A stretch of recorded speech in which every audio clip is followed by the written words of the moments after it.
इस वक्त हमारे साथ में मौजूद है चौधरी वीरेंद्र सिंह जी। सर, आज आपका घर वापसी हुआ है दोबारा से। आप 10 साल भाजपा सरकार में रहे, क्या ऐसी दिक्कतें आ गई दोबारा से आप यहाँ पे ज्वाइन करें?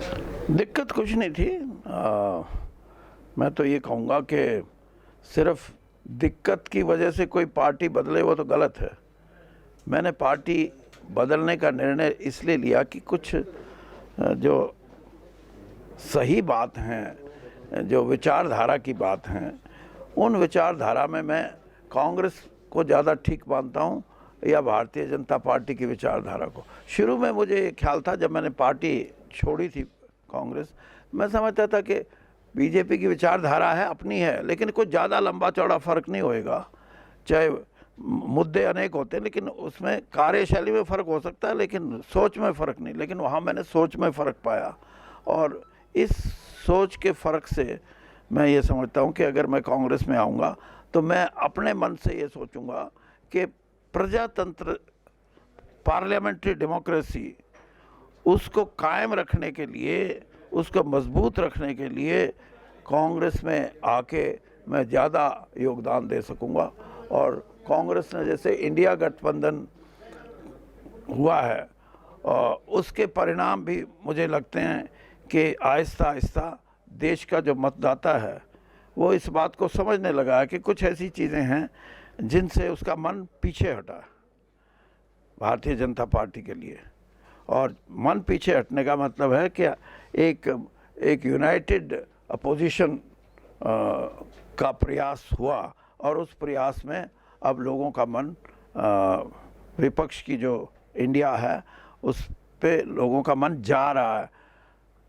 मैं ये कहता हूँ कि अगर ज़्यादा स्पीड से गया तो बहुत ही बढ़िया परिणाम इंडिया गठबंधन के पक्ष में होंगे, और अगर स्लो स्पीड से भी गया तब भी भारतीय जनता पार्टी को तो नुकसान होना ही होना है। सर, आपके जो बता रहे हैं उससे जहाँ तक लग रहा है कि आप 10 साल जब आप भारतीय जनता पार्टी में थे तो कहीं ना कहीं लग रहा है कि बाउंडेशन है वहाँ पे, यहाँ पर आने और कांग्रेस पार्टी में कहीं ना कहीं एक खुलाव है, खुले मन से आप यहाँ पे काम कर सकते हैं, ऐसा कुछ है? बिल्कुल, आपने सही शब्द का इस्तेमाल किया। बाउंडेशन इस हद तक है कि आप सुनो पार्टी का कार्यक्रम सुनो, पार्टी की विचारधारा सुनो, और पार्टी कैसे आगे चल रही है उसको सुनो, लेकिन आपके मन में कहीं भी ये हो कि मैं इस बात से सहमत नहीं हूँ, वो अभिव्यक्ति का आपको हक नहीं है। अब ऐसा अगर प्रजातांत्रिक सिस्टम में इस तरह की व्यवस्था बनेगी तो फिर जो लोग पार्टी में बैठे हैं उनको कहीं ना कहीं तकलीफ़ तो होती है, लेकिन कार्डर बेस्ड पार्टी है, इसलिए मैं समझता हूँ कि वो खुद ये समझते हैं कि हम तो अपनी बातों को बोल नहीं सकते। किसान आंदोलन में मैं अकेला भारतीय जनता पार्टी में किसान के पक्ष में खड़ा था, और बहुत से लोग ये कहते थे कि आपको पार्टी से निकाल देंगे। मैंने कहा निकालो, लेकिन कम से कम सही बात तो करो। देश का किसान 13 महीने बैठा वहाँ, और ये बात आप 1 महीने बाद भी फैसला कर सकते थे, लेकिन किसान को उसका जो आंदोलन था उसमें, और फिर चलो वो हुआ, उसके बाद भी जो वायदे किए गए कि आप आंदोलन, हम तीनों कानून वापस लेते हैं और आपकी एमएसपी की जो दूसरी मांगे हैं उन पे विचार करके कमेटी बना के पूरा करेंगे। आज क्या हुआ? तो ये सारी बातें जनता समझती है, और मैंने जैसे कहा आहिस्ता आहिस्ता उसने अपना मन भी बनाया। उसको स्पीड देने के लिए हो सकता है वीरेंद्र सिंह कांग्रेस में आके कुछ ना कुछ अपना योगदान दे सके। आखिरी सवाल सर ये है कि किस तरीके से आप, क्योंकि आज मैंने मंच पे भी देखा काफ़ी सारे लोग यहाँ पर आए हुए थे, दीपेंद्र सिंह हुड्डा भी आए, कुमारी सैलजा, सब कोई आए थे, तो आपको कैसा लगा सभी लोगों के साथ मिल करके? दोबारा से 10 सालों के बाद आप उन लोगों से मिले हैं, तो आपको कैसा लगा? मिलता तो मैं इनसे पहले भी था, बीजेपी में भी ज़्यादातर इनसे ही मिलता था। बीजेपी के लोग तो कम मिलते थे मेरे से, वो तो ये कहते थे ये बाहरी है, लेकिन इनके लिए तो मैं बाहरी नहीं था ना।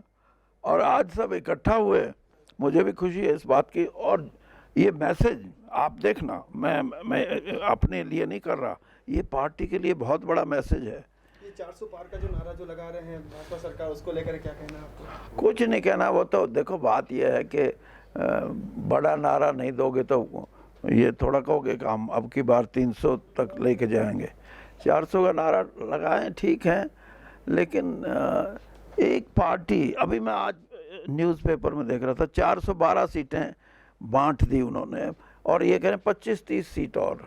इसका मतलब 440 पे बीजेपी टिकट बांटे और फिर ये कहे कि हम 400, मैं तो कहता हूँ 370 पार की बात, चलो 400 तो एलाइज की बात है, 370 के हिसाब से इसका मतलब ये है कि इस देश के अंदर 440 सीटों में से 70 सीटें बाहर हैं, बाकी सब हम जीतेंगे।